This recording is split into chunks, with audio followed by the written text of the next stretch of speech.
नमस्कार। मैं वीरेंद्र कुमार, अधिवक्ता, और आप सभी यूट्यूब के दर्शकों श्रोताओं को इस रियल नॉलेज चैनल पर स्वागत है।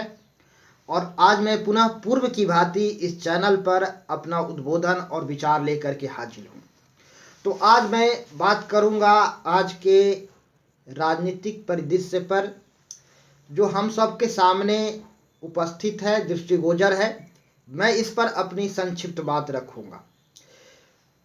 कभी मैंने एक वीडियो में एक बार कहा था कि आज के राजनीति में नैतिकता का गिरावट आई है और आज चुनाव में भी सेटिंग वेटिंग होता है और चुनाव के परिणाम को प्रभावित करने में अधिकारियों का भी एक अहम रोल होता है।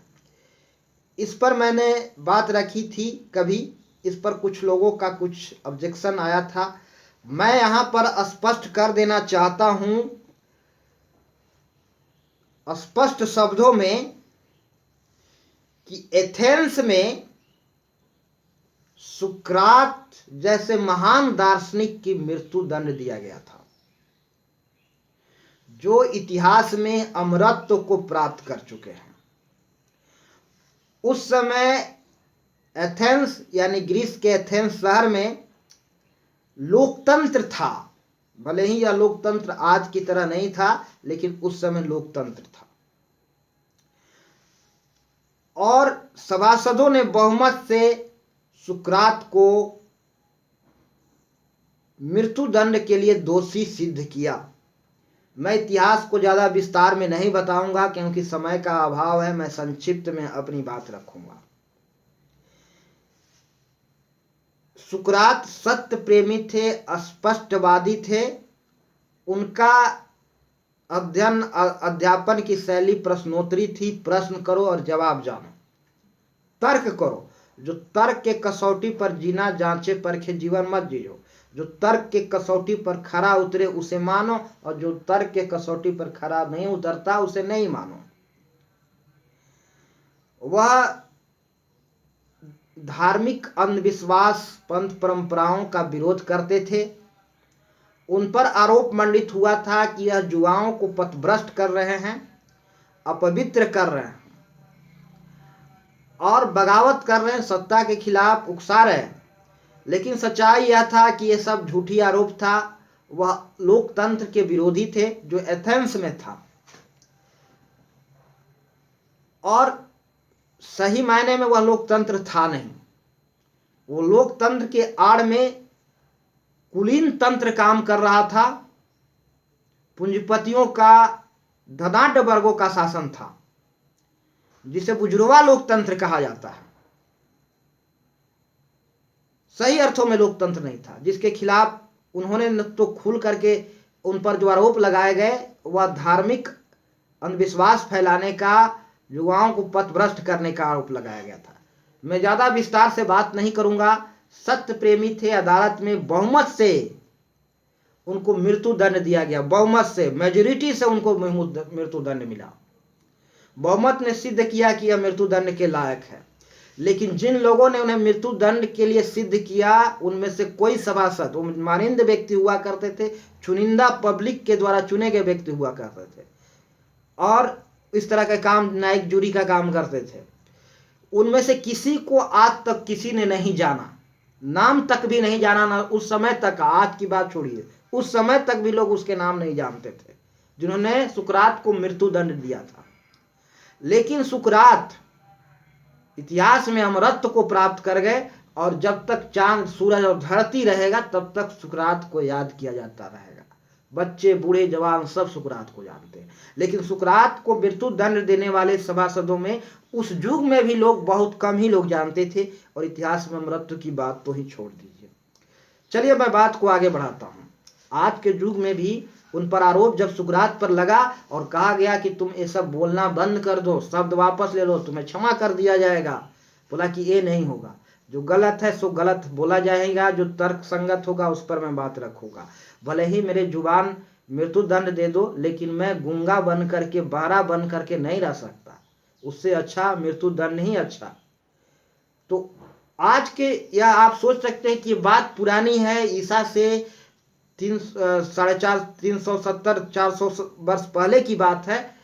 सुकरात का जन्म ईसा से 470 वर्ष पहले हुआ था। 399 वर्ष पहले उनकी मृत्यु दंड हुई थी। तो इतनी पुरानी बात है, लेकिन मैं कहूँगा कि यह आज भी प्रासंगिक है।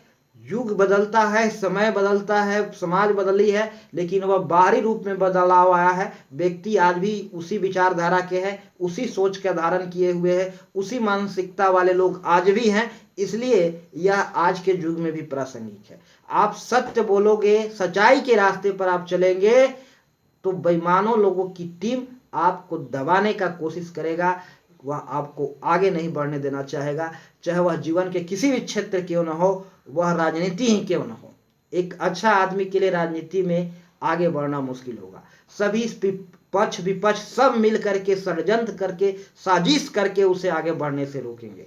और चुनाव के परिणाम को प्रभावित करने में अधिकारियों का भी अहम रोल होता है, निसंदेह।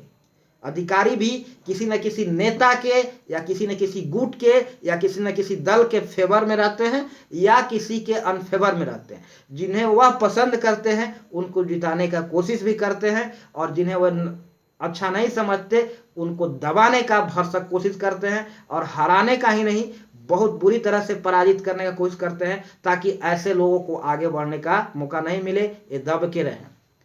ये चुनावी राजनीति आज क्या है, जो सच्चाई है, जो वास्तविकता है, जो तथ्य है, जो लोगों के सामने है। तो ये सभी षड्यंत्र करके एक ईमानदार आदमी को आगे बढ़ने से रोकने का साजिश रचा जाता है, और इसके लिए सब दोषी है। अच्छा लोगों को आज आगे बढ़ने से बेईमान लोग नहीं चाहते हैं। और मैं पहले भी कह चुका हूं कि leader is better than the voter. Leader is better than the voter. Voter से ज्यादा लीडर अच्छा होता है। लीडर उतना दोषी नहीं है जितना कि वोटर। आज किसी को कुछ कहते हुए सुनते हैं, जिसको चलने का भी अक्ल नहीं है, जो ठीक से चल नहीं सकता, वो भी किसी को पलटू राम बोलेगा, किसी को पप्पू बोलेगा, किसी को कुछ बोलेगा। अरे भाई, आप अपनी सिद्धांत, अपने आप के बारे में सोचो कि हम कितने सिद्धांतवादी हैं। जैसा समाज होगा, नेता उससे भिन्न कैसे हो सकता है? कहां से नेता लाओगे? किस तरह का आसमान से लेकर के आओगे कि नेता इस समाज का ही पैदाइश है, इस समाज का ही जन्मदाता। समाज ने उसे जन्म दिया है, समाज ने उसे पैदा किया है, वह दूसरे लोग से तो आएगा नहीं। तो हम कितने सिद्धांतवादी हैं, जरा अपने पर विचार करें। जब हम किसी को पलटू राम बोले या किसी को कुछ बोले, तो हम कितने सिद्धांतवादी हैं, हम कितने अपने वसूल पर कायम हैं, हम कितने ईमानदार हैं। जरा इस पर सोचे, दूसरे पर आरोप मंडित करने से पहले, कि हम कितने सिद्धांतवादी हैं। सब अपने पद के लिए लड़ता है, सबको पद चाहिए। हमारा राजनीति का उद्देश्य पद प्राप्त करना ही है, तो फिर पद के लिए जो कुछ किया जाए, सही गलत तो अनुचित कहां हुआ।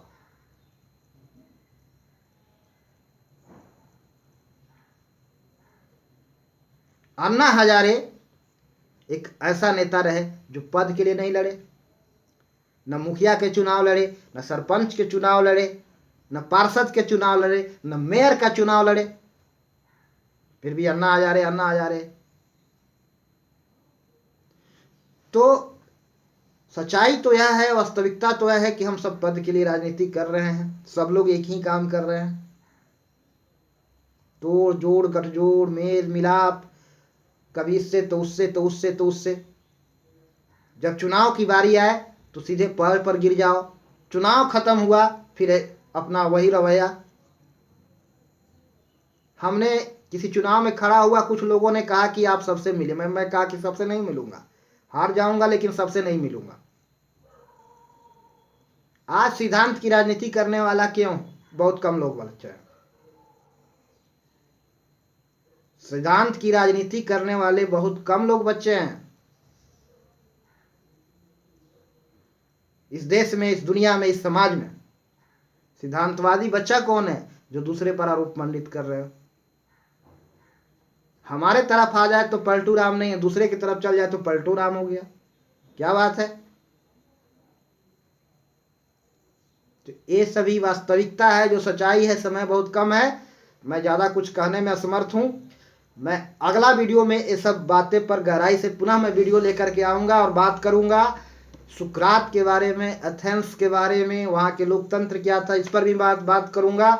और यह पुराने समय की बात नहीं है, आधुनिक युग की बात है, बिल्कुल आधुनिक युग की बात है। तो आज राजनीति में नैतिक गिरावट आई है, और ये राजनीति में ही नहीं, आम आदमी का में भी नैतिक गिरावट आई है। नेता वैसा ही होगा जैसी प्रजा होगी। हम कितने सिद्धांतवादी हैं इस पर विचार करें। कोई नेता के सिद्धांत पर बात नहीं करें, हम कितने सिद्धांतवादी है, यह ज़्यादा विचारणीय प्रश्न है। हम जैसा होंगे नेता वैसा ही होगा, जैसी जनता वैसी प्रजा, जैसी प्रजा वैसी नेता। Leader is better than the voter. पद के लिए कुछ भी सही सब लोग करते हैं, कोई इकलौता एक व्यक्ति तो नहीं कर रहा है। तो चलिए इन्हीं कुछ शब्दों के साथ आज के राजनीतिक परिदृश्य पर मैंने अपनी कुछ बात रखा। इन्हीं कुछ शब्दों के साथ मैं अपनी वाणी को विराम दूंगा, और शेष बातें अगला वीडियो में। तब तक आप इंतजार कीजिए। और सभी दर्शकों को मैं अंत में प्यार भरा नमस्कार बोलना चाहूँगा। सभी को प्यार भरा नमस्कार। जय हिंद, जय भारत, जय श्री राम।